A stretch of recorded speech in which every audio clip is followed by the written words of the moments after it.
So I've never had a really strong devotion to Mary. I mean, I respected her and honored her. That's the way I was brought up. She's the mother of God. She's had a bazillion apparitions. All the greatest saints are totally gaga over her. But I guess I never really had that personal connection. However, that changed a lot over my Holy Week retreat, and I would like to share that with you. From the beginning of the retreat, the entire emphasis was on grace. Begging God for the grace to do things. We weren't told to, examine our conscience. We were told to beg God for the clarity to see ourselves and our failings. We weren't told to feel sorry for our sins when we found them, but to beg God for the contrition to feel that. Like, we can't even feel sorry on our own. It wasn't, turn to the crucifix and feel love for your God. It was beg God to give you love for Him. And it was just really, really, really powerful for me. And just the realization of my own smallness and my inability to do anything without grace, it was really impactful on me. Now this just continued, ask for this grace, ask for that grace, ask for the other grace. And I shrank, obviously, under the weight of all of this, really hitting home on me. And as I shrank, I found myself instinctively turning more and more to Mary. I was like, Mary, I don't even know what to ask for anymore. I need grace for literally everything and things I don't even realize that I need it for. I'm just so weak and small, and you know what I need because you know your son and you know me.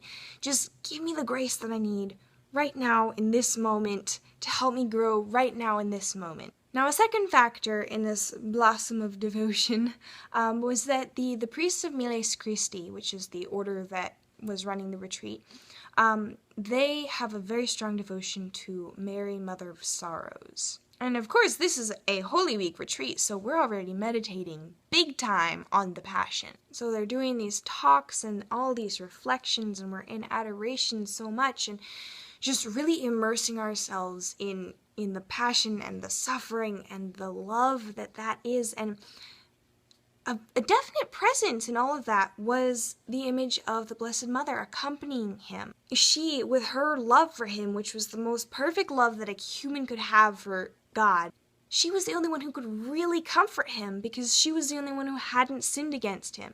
Yes, he was dying for her salvation as well as ours, but she had never physically hurt him. And here I am, realizing my inability to do anything without grace and just being hit with the love of the Passion. It was so overwhelming. And I was like, Mary, I am so small. I am insignificant. I am nothing right now. And I can't even love him. And that was another huge part of the retreat, is that, apathy is just so hurtful to him because he loves us so much. And I was like, Mary, I can't even love him. You know how to love him. Teach me how to love him. Just give me some of your love. I want to love him like you do, totally, without reserve at all. And teach me how to suffer with him so that I can be a comfort to him too. And I think she did help me, that is, because, it was a really, really powerful experience for me, and I haven't been the same since. I still don't know a ton about Mary. I'm working on it. I'm still a little uncomfortable, I will admit, with some of the more worshipy sounding consecrations, but I'm getting there. And what I do know is that she is the most loving mother that we could ever ask for. That Jesus gave her to us to help us toward him, and that we should use her. That's kind of a terrible way to put it. But we should ask her for help. I'm just saying, I've grown a lot closer to her, and I'm really, really glad for it, and I think my spiritual life is really, really great because of it. So thanks so much, Mary. You rock, and I'll see you all tomorrow. Bye!